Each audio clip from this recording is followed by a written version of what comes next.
right, we're joined today with Aurelio Sublone from Toronto, Canada. He is the inventor of RockDreamer, and I picked this up on, which platform are you on? I can't even remember. It's been a while. I was on Indiegogo, the crowdfunding platform. Okay, gotcha. Yeah, I'm doing a Kickstarter campaign, so I mean, same type of platform. So yeah, similar, very similar. Yep, exactly. So what we're doing today is just going through all the steps that Aurelio took. Of course, myself, as the founder of Adventure Army, my team and I are putting together a Kickstarter campaign.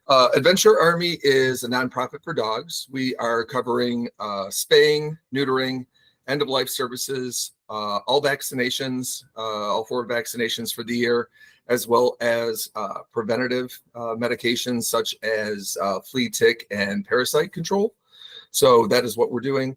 Our main driving factor to fund all of this is going to be the Adventure Army, which is a nylon sleeve, just slips over your dog's front legs, keeps nature and, well, I guess urine is nature as well off of a dog's front legs when you go out and play. So that is what we're doing. So we can talk about my trials and tribulations and all the things that you did in order to, get your product off and running. So you completed a successful campaign. Did you do a 30 or 60-day campaign on that?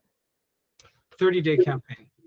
So my background is an accordion player. My father got me to play the accordion, from an Italian background. This was something that he always wanted. He was never able to play the accordion, but he got me as the firstborn son to take on that role. So in my younger, teen years, I learned how to play the accordion. And then when I went to university, I got into playing keyboards, synthesizers, and I was in a band. Okay. And we had modest local success and won some competitions, songwriting competitions, and so music was a big part of my life. Right, to be able to express myself and to play in front of people was awesome, just a thrill. Then I got married. Fast forward, several years, and I'm going through a divorce. And at one point, I thought, okay, what am I doing in this period right now? This low point in my life, not working. And I thought, well, I have a background in music. I love music. I know how to write music. I would love to be able to teach kids how to write their own songs, right? To build confidence. There's so much that comes from that. Right. And I thought, okay, well, if I do this, what instruments am I going to use? And I thought, well, I could bring my accordion. I could bring my synthesizer. And then I looked across the room, and in this house that I was renting, there was an old acoustic guitar.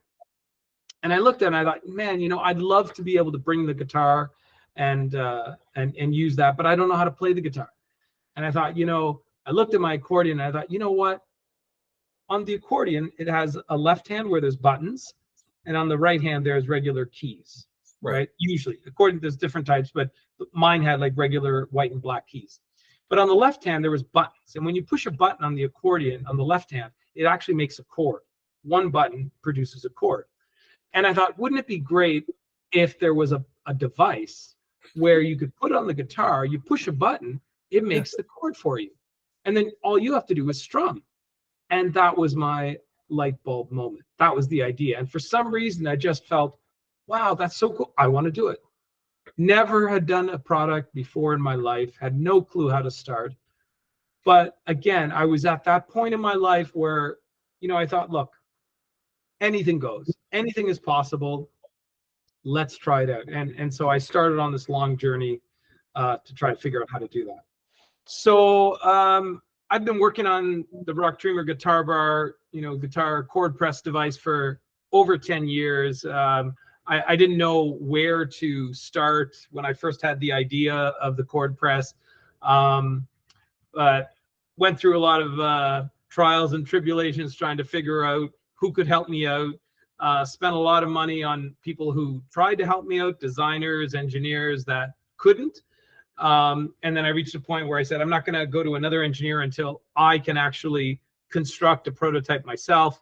And I finally did that with like popsicle sticks and wires, and it looked horrible, but it actually kind of worked.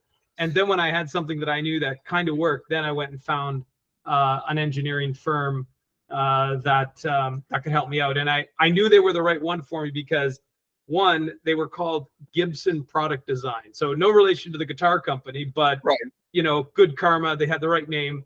And 3 out of the 4 engineers there played guitar, and they even had guitars in their studio, you know, where Really? they did their product design. So I knew, okay, I'm in the right place. These guys know what I'm trying to do.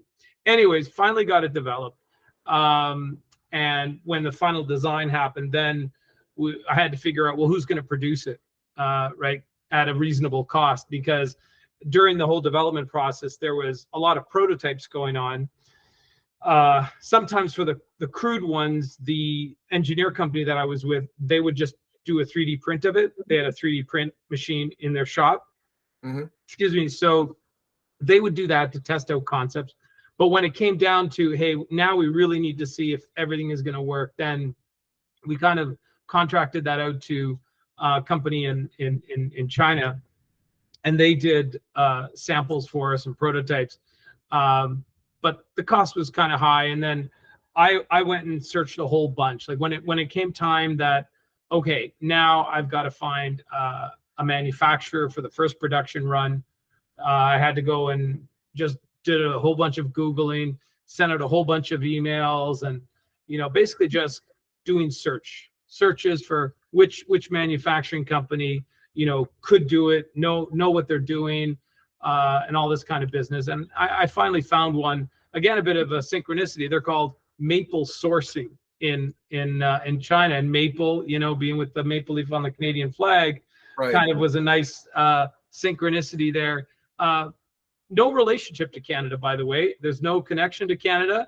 And I asked the owner, I said, why'd you call it Maple Sourcing? I thought maybe you're an expat, you know, you're from Canada, you got some Canadian workers. No. He just liked the maple tree. Okay, so very simple. He likes the maple tree.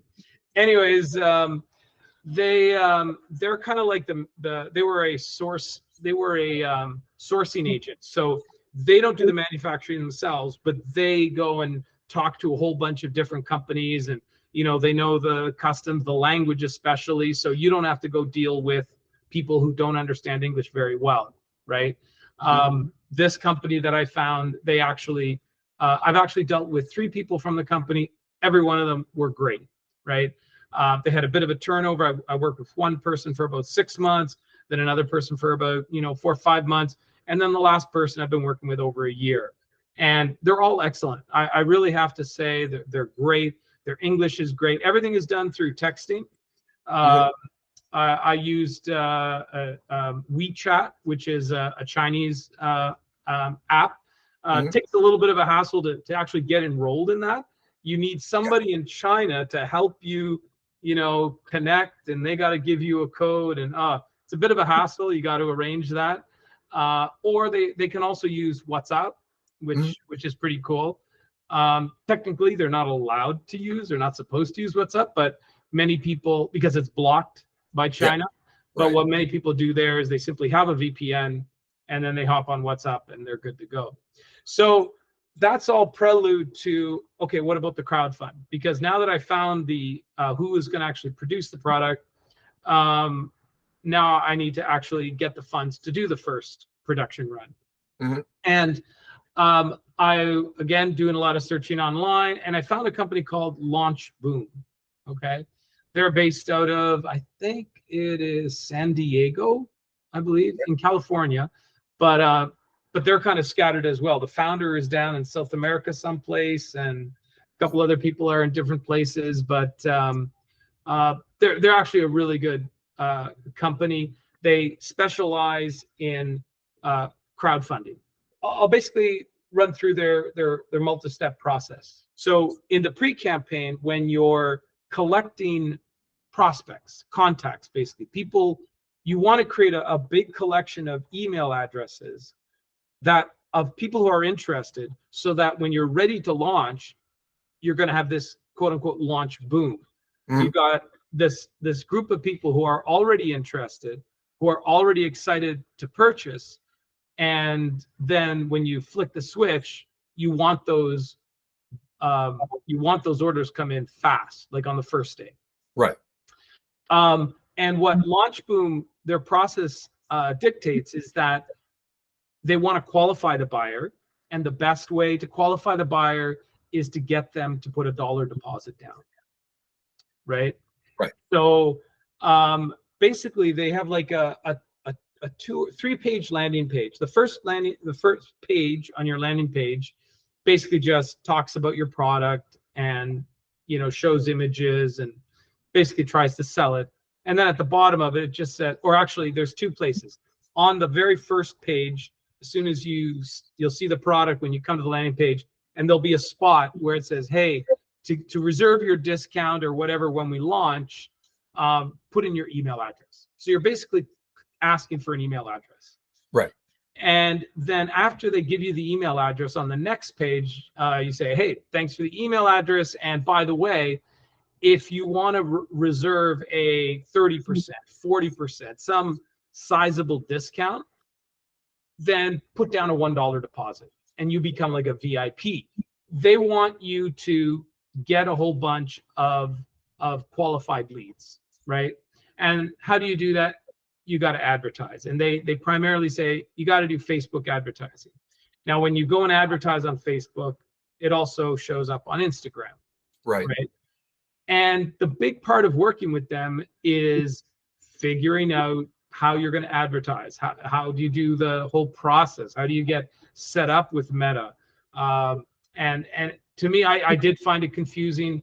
Their help was invaluable with walking through, because I had never done Facebook advertising. I ran into a problem. It's not uncommon to get your account banned from advertising. I had an account from Facebook for, oh my God, many years, like 15 plus years. And for some reason, I don't know if I was in Facebook's bad list. I haven't done anything bad. I haven't posted anything obnoxious, but for some reason, they wouldn't let me advertise. I logged in with my wife's account and it let her advertise. So basically, you get another account of somebody you trust, and then it allowed me. So, I mean, I thought that was going to be a showstopper.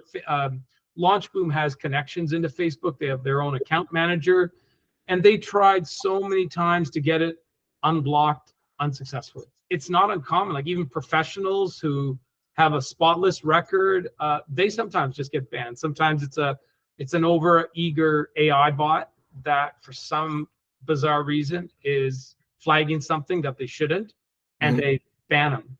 Then the whole process is, how do you set up your campaigns? How do you come up with creative, images and text to the image and all that business, right? Right. So that's a whole education, and that's a lot of learning process, where the cool thing about LaunchBoom is they have weekly, or even more than that, 2, sometimes 3 times a week, they will have like office hours. And all you have to do is just, I think that by the day before, you just send a message. They have a platform. You say, hey, I got this question. And then they basically lock you in to when they have their office hour, right? And you get your questions answered along with everybody else. So you hear all the other learners, right? All the new people who are launching products, right? They're going through this journey with you. You're like in a cohort, and you learn all the questions that they have probably apply to you as well. So it's a great learning experience. And eventually and they will review your ads as well. So, you could come up with some things, and then, you could say, hey, take a look at my ads. What do you think? And they have like usually 2 of their people on the call, and you'll get feedback. And even other students on the call might say, hey, why don't you do this or change this or whatever. So again, great environment to get feedback. A group learning is amazing. Yes, it is. Yes. And so I found that very valuable. And then you can set up the payment thing. You need to go get a Stripe account. So that's another thing, right? To accept digital payment. So you need to go, that's relatively straightforward too, to go to stripe.com, and they're one of the world's largest payment processors for e-commerce. Get that all set up. And then on your landing page, you basically configure, you'll set up a buy button or whatever at some point. And then when you're happy with your landing page and you've tested it out, you made sure it can collect money for you. It goes into your Stripe account. Then you launch your ads, right, on Facebook. Right. And the ads go out. That's probably where you first saw, as you're scrolling through your Facebook or your IG feed there, my ad will pop up. Some people, they can build up a lot of lists really quickly, like maybe as short as 1 month, but maybe as short as 2 or 3 months. But for me, what I was finding was I wasn't getting a lot of leads quickly. And it was also very expensive to advertise on Facebook. Mm-hmm. And I didn't have a huge marketing budget. So I could only afford so much a month. So it took me longer. So I was doing a pre-campaign, probably, let me see, I started around October. Oh my God, it was about 10 months. I was doing leads generation for about 10 months. So I was collecting all these emails. Right. And then it took me a while, like I said, to gather everything. And I had spreadsheets estimating, how much I would convert from all the people. And I hadn't been emailing my mailing list for months, right? I started in October and it was the new year. It was January, February, March. And I was, it was a cold list, in other words, right? And then I thought, oh man, I probably won't be able to launch till the summer. And then I picked the date, August 29th of last year. It's almost, oh my God, today is the 20, no, yeah, today's the 29th. Yeah, it is. We are exactly 1 year ago. I didn't even realize that. That's funny that we're doing this today. So today is exactly 1 year since I launched on Indiegogo for my 30-day campaign. Anyways, then I thought, okay, how can I revive this list? How can I warm up this list, right? Because people will forget. People, yeah, they give you $1, they put their email in and they forget about you, right? And so then I did some research, what is best practice for warming up a list. And the advice I got is you got to give them stories. Don't just bore them with, oh, buy. They're going to get totally disinterested and unsubscribe. So I thought, okay, I'll give them stories, personal stories about myself and my journey of how I developed the product, why, and stories around the process, and tried to make it as interesting as possible, right? And did like a creative story. And I created a whole bunch of, a couple dozen emails, and I always tried to link it into the product, and that's what I did. And I set up a whole bunch of these stories, and I started, first of all, apologizing that, hey, my first emails were, you probably, forgot about me and blah, blah, blah. And I said it in a certain way and reintroduced myself. It was very vulnerable and transparent about things. Just tried to connect as a real person. And tell them the struggles I was having, etc. Again, trying to connect with people, on a real basis, so that they can at least think, okay, you're a real human. You're not trying to scam them or whatever. This is just some of the struggles you're having, right? Right. Because some people will say, oh, this is a scam, right? You haven't done anything for months. This is a scam. You're just trying to get my money or whatever. So you want to reassure people that it's not. And then I was using a program called MailChimp. Right. So that allowed me to send out emails, and you could do like an automated workflow where you can, schedule certain things and say, okay, I want this email sent at a certain time, and, et cetera, et cetera. And I sent out different emails that were slightly different to the non-VIP list and the VIP list. Okay. Right. It was mostly the same, but with the VIP list, you just have some extra reminders, and, you want to make them feel more special because they are the ones who most likely going to convert. They did, put some trust in you by putting down $1. So that happened, and I warmed up my list, and not many people unsubscribed. I had a very low unsubscribe rate. So I felt, okay, I must be doing something right. people must be interested in the email. I make it somewhat entertaining, make them want to read it, come up with interesting subjects, and you can search online for, how to make an interesting subject, not try to be so salesy, but try to catch their interest, right? Right. So I went through that process, and I felt that, and the frequency of the emails starts increasing as you get closer to the launch date, right? And probably about a month and a half out from the launch date, when I decide, okay, August 29th is going to be the date, you try to hype that up saying, hey, next email, I'm going to announce the launch date and all this stuff. And then you announce the launch date. And then as it gets closer, instead of like maybe once a week, you do it twice a week, send out emails, and then 3 times a week. And then I think just before launch, I would send 3 days before launch, 1 day before launch, the day of launch, and then another one at the end of the day of launch. And for the next 2 days, probably emails as well. So it's kind of like a certain frequency, basically as you get closer to the launch, you want more. Right after launch, you also want to, ping people. And then maybe you give them a week's rest, and then you ping them again, and every week or whatever. And then as your campaign's about to end, again, you want to ping them, right? Maybe every day on the last 3 days of the campaign, or something like that. So that's kind of how the launch went. And I raised in the 30 days, I think initially it was around 42K US, and that was good. That was enough to do my production run, which was great. Very grateful for that.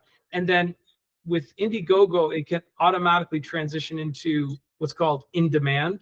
It basically just means that you can still sell, even though the campaign is finished. You can still sell, still send people to the site. And, within the next few months, I collected, maybe another $10,000 or something like that. So that was definitely good. Yeah. And then that's when I put the order in with my sourcing agent. I said, hey, crowdfund was good. It's a go. Start the presses rolling, right? Kind of thing. Start production. And then it's a matter of managing the production, managing the expectations, because as soon as it ends, everybody wants to know, when am I going to get it? When, yeah. When. And my initial estimate, which was reasonable, but it was also reasonably optimistic too, right? If there was no glitches, it was definitely reasonable. So I went from end of August to end of September was my campaign. And I estimated by the end of the year, right? I didn't say by Christmas. I just said by the end of the year, by the end of December. So that would be like October, November, December, 3 months, you'll get your product. But of course, there were issues, production issues. And that's something that every new, entrepreneur or, developers, creator is going to go through. They'll say, oh, you'll get messages from the sourcing agent, because the sourcing agent is the middleman between you and the factory. And, oh, the factory is encountering this problem, or this is taking longer, or blah, blah, blah. And you have to get all those things hashed out. And then even when they say we're done, then they got to go through quality control. And that's a good thing with the sourcing agent. That's what they do also. So not only do they, mediate, but they also have QA people, right? Quality assurance. So they go to the factory, which is in the same city as them, and they did a pretty extensive testing. They'll tell you the report, and you can also tell them what things to test. Hey, make sure this, make sure that. And we had to go through several rounds of that, right? I remember getting emails from you saying, this was, this is an issue, we're addressing that. There's another issue, we're addressing that. I'm like, okay, cool. We're on top of things. I was really excited to, receive this guitar bar. So, cool. Yeah. No, I'm glad. I'm glad for that. And again, usually, I mean, you'll get some angry emails saying, oh, this is a scam. You're taking too long. You said this date. And you can't help that. Humans are going to be impatient. Nothing wrong with that. You just got to accept it. Right. But the vast majority of people were like yourself. They understood, right? As long as you're frequently communicating, giving people updates, giving people realistic information. I mean, at one point, I was really disappointed. There was a couple delays. It went from end of December to January, end of January. And then I thought it was going to be like middle of February.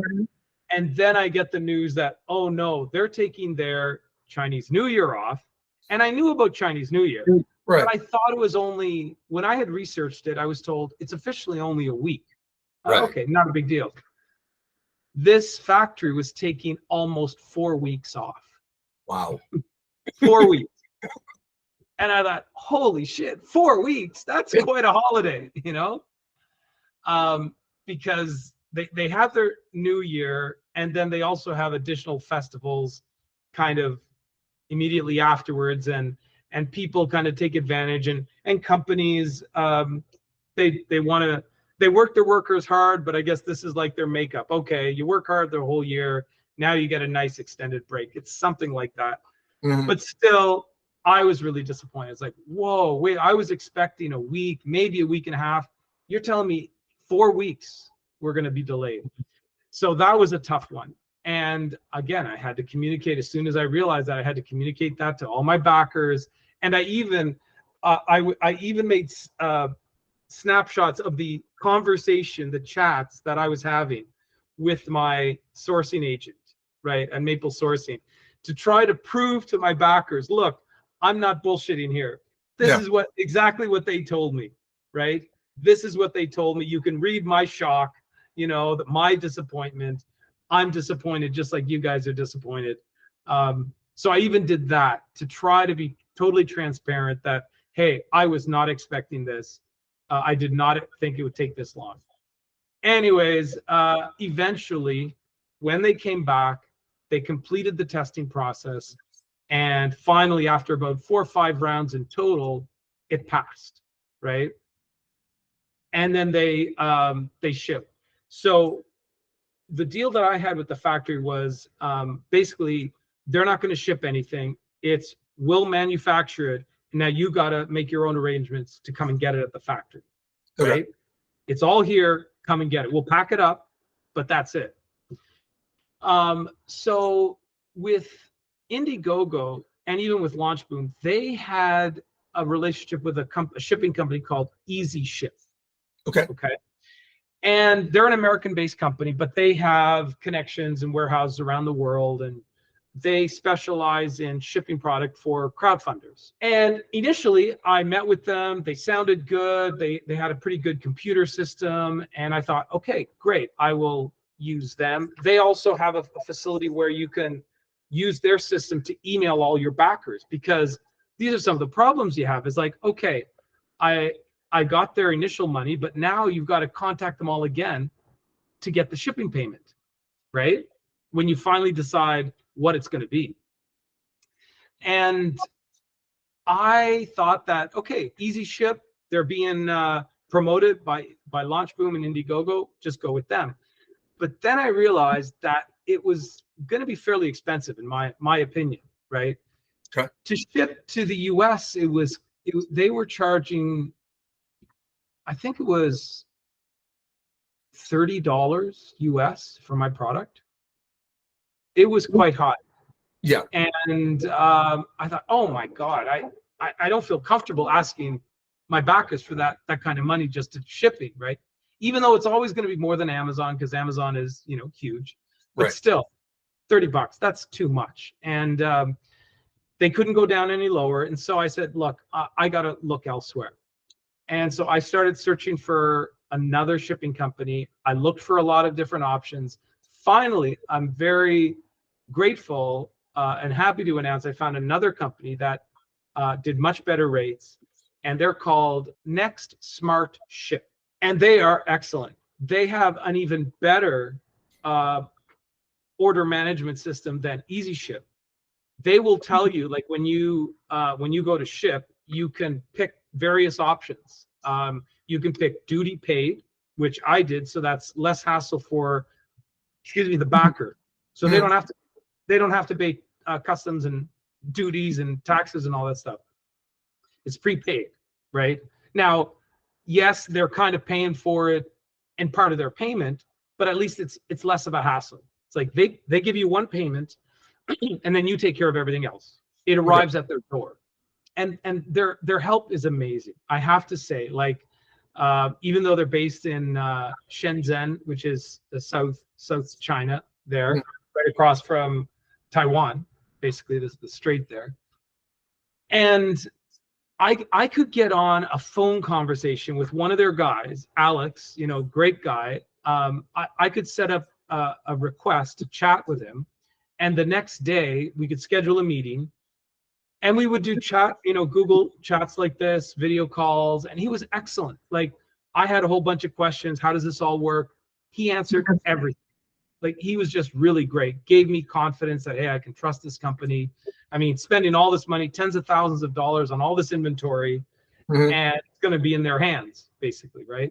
He explained how their system worked and all that stuff. And he arranged for a truck to go out to the factory to pick up my shipment, bring it back to their factory, process it, and their rates were very reasonable. So it was just great. I highly recommend Next Smart Ship for shipping.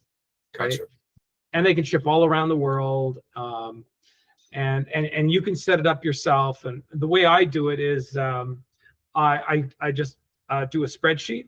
You get their template, and then you just input all the information for your backers, all the addresses and stuff like that. And then you upload it to their system. They'll tell you if there's any errors, like if you missed a field or anything like that, you go fix it. And then you go and pick what the shipping options are going to be. You click a button, boom, and it goes. And sometimes, depending on when you ship it, within like 10 minutes, you can get a tracking number. Oh, wow. Right? Sometimes it takes a day. Like if you ship it on the weekend, it'll probably take a day to get the tracking number, but you get a tracking number pretty quick. So you can update Kickstarter or Indiegogo with that information. You can send emails to your client, your customers, saying, hey, you could check your Indiegogo account, or if they don't know how to do that, send me an email, I'll give it to you, and all this kind of stuff. So that's kind of how the shipping process went. And yeah, and that's how I essentially, closed the loop. I was able to do the crowdfund, do the pre-launch, do the launch, collect enough funds to pay for the production run. And for me, it was 1,000 units. I had to do minimum 1,000. That's interesting. How many, obviously you're in Canada. How many North American, like US and Canada orders versus global did you end up receiving? Yeah, that's a good question. Majority was the US, of course, because of course the US is the biggest market, and all my costs are in US dollars, right? My shipping costs, my production costs, my advertising, everything is in US dollars. So and I have a US dollar account, so I said, the US is my main market. I'm going to do everything in US dollars, right? And when I advertised in the US market, right? But somehow people from other parts of the world managed to find out about it. Maybe they were going on a Facebook US or Instagram US or whatever, right? Because I did not advertise to the world. I advertised only in the US. And yet other people found out about it. So it should have been 100% US orders, but somehow other people found out. I guess when it's on Indiegogo, other people can find out, because people can go on Indiegogo, do a search, and then Indiegogo also will send out some advertising, right? And I also paid some other companies to do advertising as well, like when I was about to launch. And some of them were reasonable, like you might pay $1,000 and you might get, $4,000 worth of orders in, but there was only like a couple of those. Other ones, you lose money, right? You pay so much in advertising and you don't get as much back. right? So there's some of those there. But yeah, it was majority, I would say probably 80% was from the US. And then there was maybe about 5% Canada, 5% UK, 5% Australia, and the rest from the rest of the world. Gotcha. That's really interesting. So, what was your initial campaign goal, dollar-wise? Because they don't go on numbers; they just go on, Yeah, and so here's the trick, right? Because the thing about Indiegogo or Kickstarter,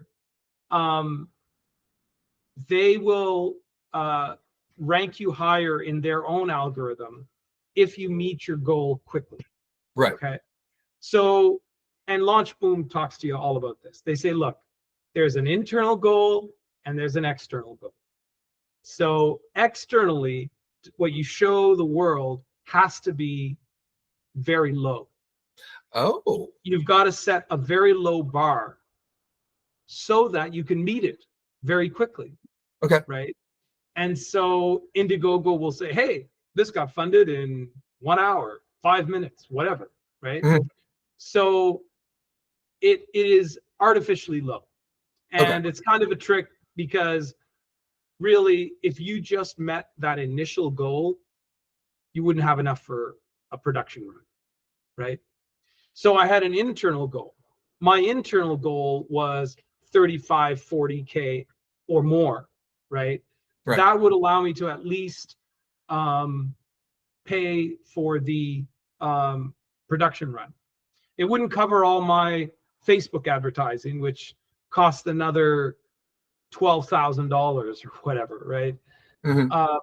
And usually what they say is that on your initial crowdfund, don't expect to make a profit.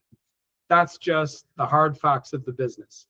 The crowdfund has many purposes. There's a lot of good reasons to go for a crowdfund. But usually making money on your first crowdfund, sometimes people do second, third, and fourth crowdfunds. And from what they've learned and from the base that they've grown, they can make good profits on those, right? But if this is your very first crowdfund, chances are you're not going to be able to make a profit, right? You're hoping to break even. Now, that doesn't mean you can't make a profit. You certainly could. It depends on if you already have a large email list. If you're coming from another part of the business where you already got a lot of emails and the people, you've already built up a relationship with them and you think that they would be interested in your product, then that skews your results positively, right? Right. But with me, this is brand new. Never done this before. Totally blue sky. So I had to build up everything from scratch. Right. Nobody knew me from Adam. So yeah, I was just hoping if I could at least cover my production run, and I'll consider the marketing and the rest of the cost is just sunk costs for marketing or whatever. But what crowdfunding does is one, you actually launch a product in the marketplace. You go through the whole cycle. You learn about advertising. You learn about feedback, a lot of negative feedback too, because my product, I got a lot of guitar purist hate, Oh yeah. People who would say, oh my goodness, you're cheating. This is terrible. Conversely, obviously this is a product that you created in order to help others learn how to play the guitar. Yeah. There are people, and for the haters out there, I have a finger that was dislocated. So this is as far as I can straighten out my ring finger on my left hand, wow. Okay. Which is also my fret hand. And I cannot manipulate it to get to certain, certain chord notes. Positions. Yeah. Exactly. There are people that have arthritis. So Absolutely. This is a perfect product for them. Absolutely. So you learn, you get so much experience, and then the experience of actually going through the manufacturing process, right? And dealing with those challenges. And then even once you have it, now you've got to ship it, right? So there's a whole learning curve of, well, how do you ship your products and what are the challenges in that? And how are you going to communicate that to your customers and getting shipping payment and this whole process, right? And also with crowdfunding, you test your market, right? You know, it's not just like you get a you do a lot of advertising at the beginning to get this list of people, and then you get a bunch of people who are ready to buy right off when you launch, right? And then you can say, look, I've sold 400 of these things, right? And so when you're doing your next step of your business, you have that social proof, right? Market proof. And so you can say, look, I've already proven myself in the market. This product will sell and has sold to 400 or however many people you sold. I sold about over 400 at this price, and people seem to like it, right? And you learn about their experiences. Some people weren't able to get it working on their guitars because they didn't they wanted it on a left-handed guitar, and there were limitations, and I put all of that on the list. But some people are still going to miss it. You know, it doesn't work on a left-handed guitar, it doesn't work on a children's guitar, it doesn't work on a banjo or a bass or any of those things, right? So you learn so much from going through this process, right? So that you're better prepared for the next step of the journey. Yeah, I mean, this is invaluable for anybody who, you know, has these entrepreneurial, you know, aspirations. You know, the lifting the curtain, I guess, is the best way to put it, in terms of, you know, trying to figure out how to start and successfully complete a crowdfunding campaign. I mean, I think this is going to be invaluable for people, because there's I can't find any videos that like really talk to the beginning to end, the cradle to grave, if you want to call it that, type thing. So, you know, and I mean, I was looking a lot myself for that kind of stuff, and when I was going through it, Launch Boom had the most videos that convinced me that they knew what they were doing, right? So that's why I went with them and you know, paid their fee to guide me through this process, because I wouldn't know how to do it on my own. And there are a lot of, you know, stumbling blocks, right? So for me, the biggest one is it always comes down to cost. Like, just advertising is so freaking expensive. And yeah, to get your people in, you know, in these days, it's like there's so much advertising out there, there's so much noise. How do you get your product in front of eyeballs, right? And the big social media companies, they basically got it all wrapped up, and you got to pay them, and sometimes pay through the nose to get in front of eyeballs, right? But if you can find a way to, you know, not pay as much, like sometimes if your product is such that it's finding the right people easily for Facebook, then your ad costs go down, right? So it all depends on a bunch of stuff. If your ad creative, your images, your copy, you know, the text that you put on there, if they're really resonating with your people, it's cheaper for Facebook to show it and whatever, and they make it cheaper for you.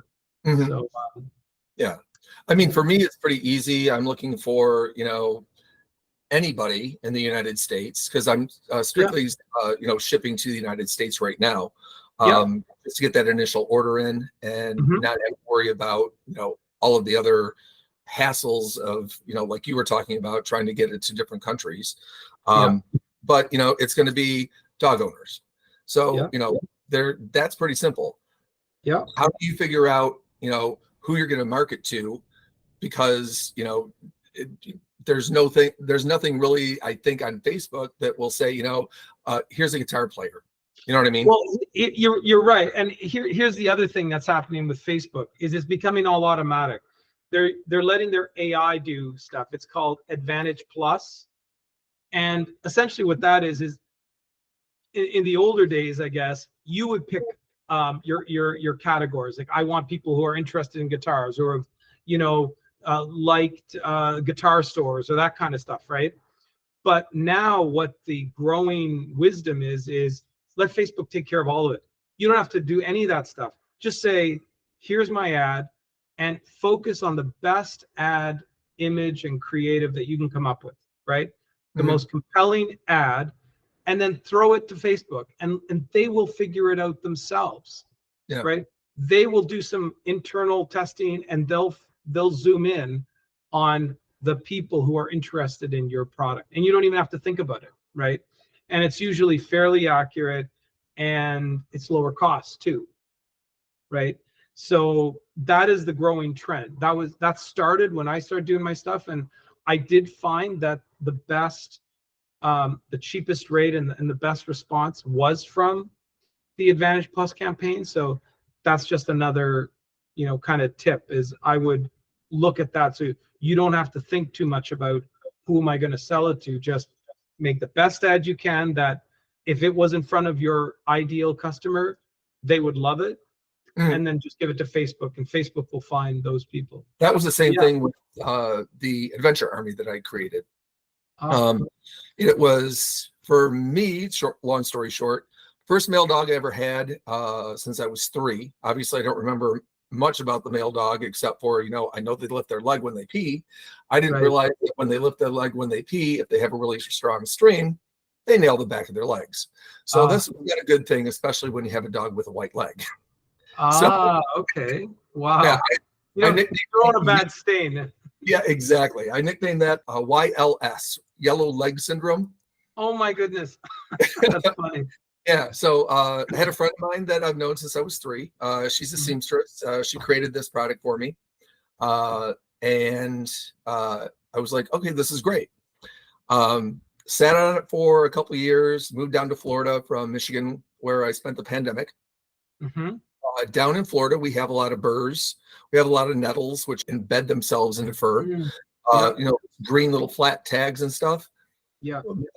My dog is an Old English sheepdog. He loves exploring. He grew up on a 10-acre hobby farm. His best friend was a donkey. So he's used to going around and just checking everything out, sticking his head in everything. Yeah. Along with the head comes the front legs. So I discovered that burrs, nettles, and those little tags, wearing these sleeves, that's going to help as well. Oh, wow. Yeah. So you give them like a bone to chew on. You give them, a rawhide or something like that. What's the first thing they do? They put it in their paws and, they're in their front legs and cross over so they can gnaw on it. Chew on it. Yeah. All that crap that gets on their front legs, you don't have a problem with that either. So, the one problem I had, I solved 2 more problems with that. Excellent. So, it worked out great. Cool. No, that's amazing. Like I never even thought of that problem. I've never been a dog owner. I've had a cat before, but I mean, I do want to get a dog before I die. At one point, I want to get a dog. My wife and I, we live in a small 1-bedroom condo, and we don't really have the room for it here. But I do want to get one at one point, and I never would have thought of the problem that you just solved, right? Because I don't have a dog. I wouldn't have experienced that, right? So, but that's fascinating. That's really cool. Yeah, that's how all that came about. So nice. I'm at the stage right now. I have my Kickstarter campaign set up. Cool. I reached out to a bunch of different, well, actually 2 different, was it 2? Yeah, it was just 2 different shipping companies. And, like you had said, the shipping rates are kind of astronomical. They're probably thinking big business when you're talking like 1,000 units, like you're trying to get to. It doesn't really make a lot of sense. I kind of resolved myself to the fact that I could probably do this by myself. So, the background information that you gave me certainly does help. Where are you going to produce the product? In the US? This is funny. You said that you sent out a bunch of emails and, did the whole vetting process. I sent out one email to a company in Vietnam and they were perfect. I mean, it was just, you're lucky.